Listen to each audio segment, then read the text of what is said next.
News TV. We're here today at the Sea Trade Workboats and Offshore, Middle East. So I'm happy to see that actually the maritime industry is no longer a male-dominated industry. I'm interviewing a lot of strong and successful and well-independent females that are working in the shipping industry. So and they're working in a very successful and critical field in the maritime sector. I'm interviewing today two successful ladies working in the GMS and Safina Security, talking about the maritime security in the Middle East. So thank you, Catherine and Christine.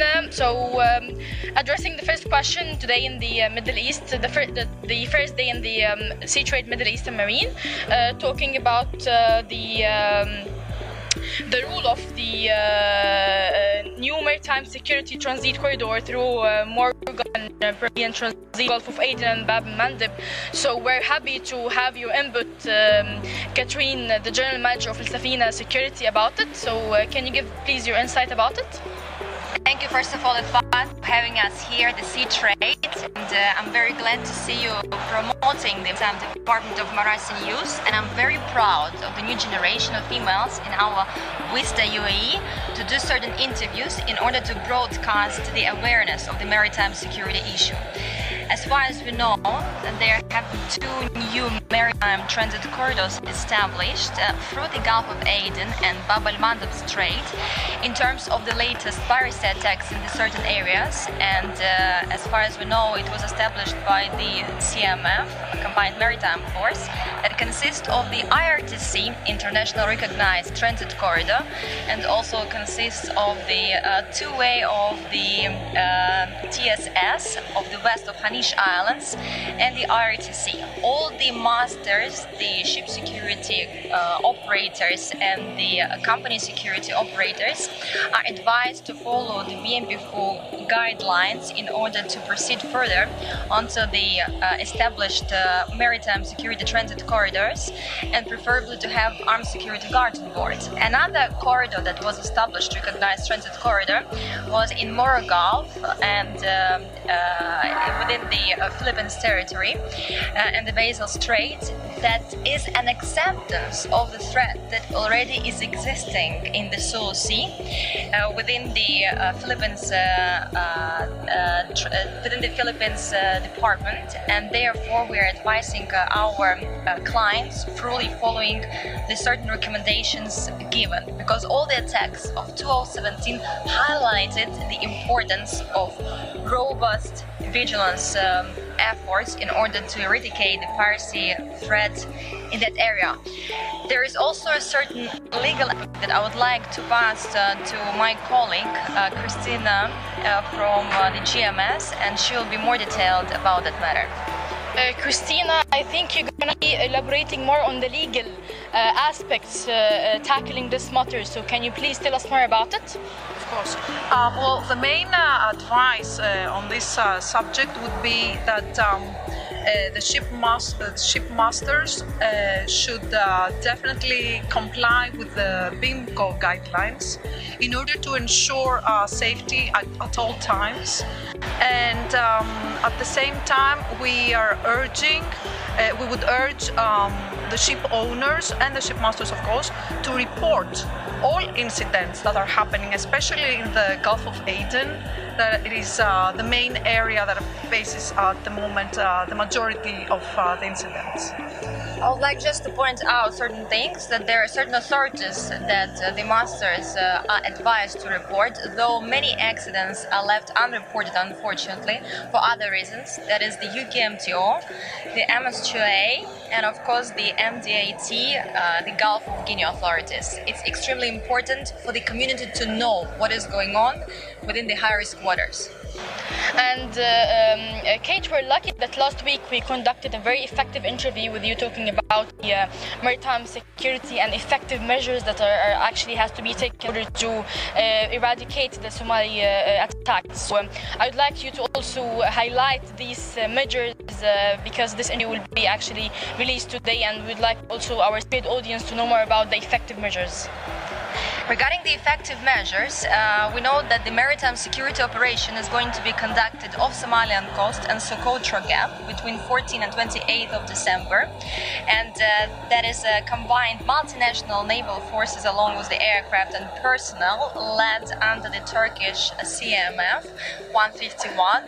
The main goal of that operation is the 3D goal, as I call it, to deter, to detect and to deny the piracy acts in the area, to analyze deeply the pattern of life in the region. That is extremely important to understand what kind of threat we are dealing with, and of course to assure the maritime industry of the overt presence in the area. All the merchant vessels are advised to coordinate closely with the CMF 151 in order to exchange the operation and to exchange the information if there is anything needed. This operation is important because I want to highlight recent attack that just happened on 22nd of December, when the suspicious boat was sighted with arms on it, and it happened in Gulf of Aden. So these measures are vital for the maritime industry to be conducted. There is also a certain legal line that can be highlighted, and I'd like to pass this word to my colleague Christina to be more detailed about it. So can you please tell us more about it, and how can you see this actually results? Well, what we can say on this respect is that it's quite encouraging to notice that there is a collaboration taking place at an international level at this stage, and it's extremely important to see more and more ship owners and of course their ship masters working alongside local authorities in order to ensure that the majority of the incidents that are taking place at this stage in the affected areas are being reported in the right way. At the same time, it's quite interesting to notice that there is a coalition between countries such as Kenya, the Seychelles, Mauritius, Tanzania and Somalia, who have actually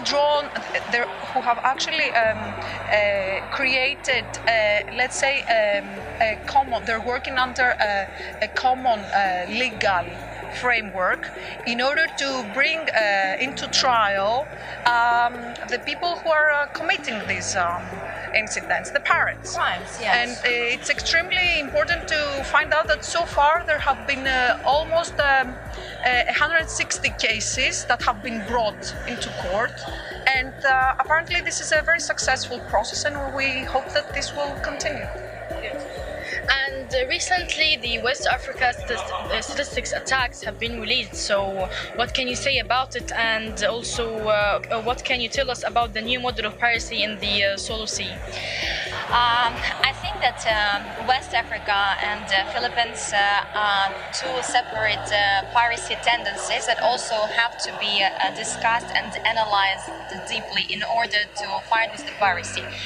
Going back to the statistics that was just lately released by the MDAT Gulf of Guinea reports, there was a pretty high frequency of the attacks that happened on the 14th of September, when the security operators on board of the supply boat were forced to do the warning shots. That incident happened approximately 9 nautical miles off the Boni Island, Niger Delta.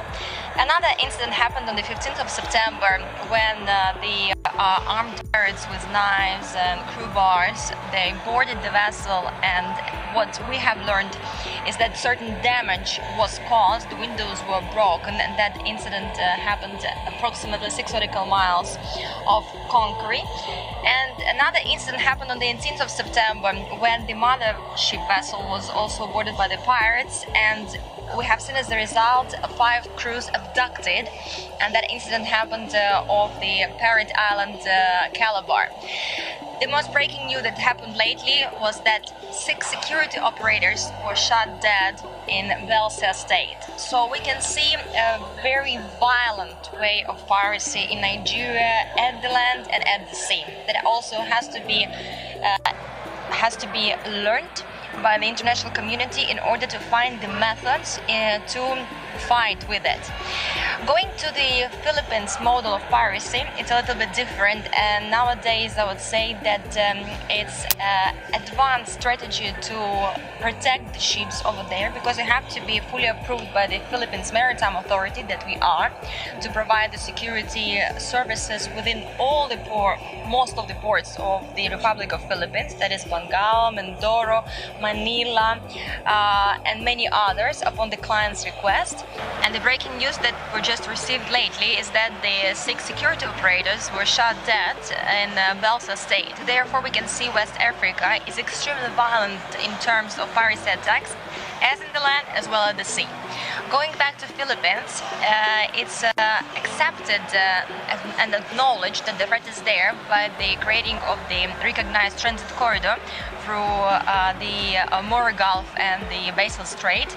Therefore, the services that Al-Safina Security is providing are fully compliant with the maritime authorities of the Republic of Philippines, and the security personnel is fully adhering to the standard operating procedures of the Republic of Philippines and the rules of use of force. We can see this as an increasing threat, and we are in very close coordination with the local authorities to eradicate and support our clients with the services in the following ports as Manila, as Bangal, as Mindoro, as any other port upon the client's request. Good, and I can say that you can see you're participating in all the maritime events, trying to actually deliver your message to all the maritime and shipping community as a matter of increasing the awareness about the importance of maritime security and advise the shipping industry. Taking it from there, what can you say to the maritime and shipping industry? What would be your advice to the shipping industry in order to reduce this piracy attacks? To finalize our interview and to summarize all above said, I would also like to point out the cybersecurity code of practice that is integral part of the maritime security industry, stating that the maritime industry is extremely important for the global economy, so the poor security can lead to the financial losses, to the litigation, and to the company and personal reputation loss and other damages. Therefore, the cybersecurity in terms of the maritime security industry is not just for the access and preventive measures against the hacking attack, but also in order to fulfill the integrity of the business continuity. Therefore, the cybersecurity code of practice is extremely important integral part in the risk and threat assessment for the shipping companies and shipping operating companies. And of course, the international community unification within the security companies, within the shipping industry, can help us to eradicate the piracy threat and to move forward into the secure and safe environment. Also, I'd like to address the same question to you, Christine. What would be your advice to the shipping industry in order to reduce the piracy attacks? Well, definitely, having seen in the past few months that piracy attacks, piracy incidents have dropped significantly. However, we still do find certain areas of being at a serious high threat level, and for sure piracy is here to stay. Piracy is a very complicated issue, exactly because of the complexity around insurance companies and P&I clubs, who have different, let's say, regulations and follow different. Depending on the company, they have, different. They offer different contracts to different ship owners who are navigating in these waters.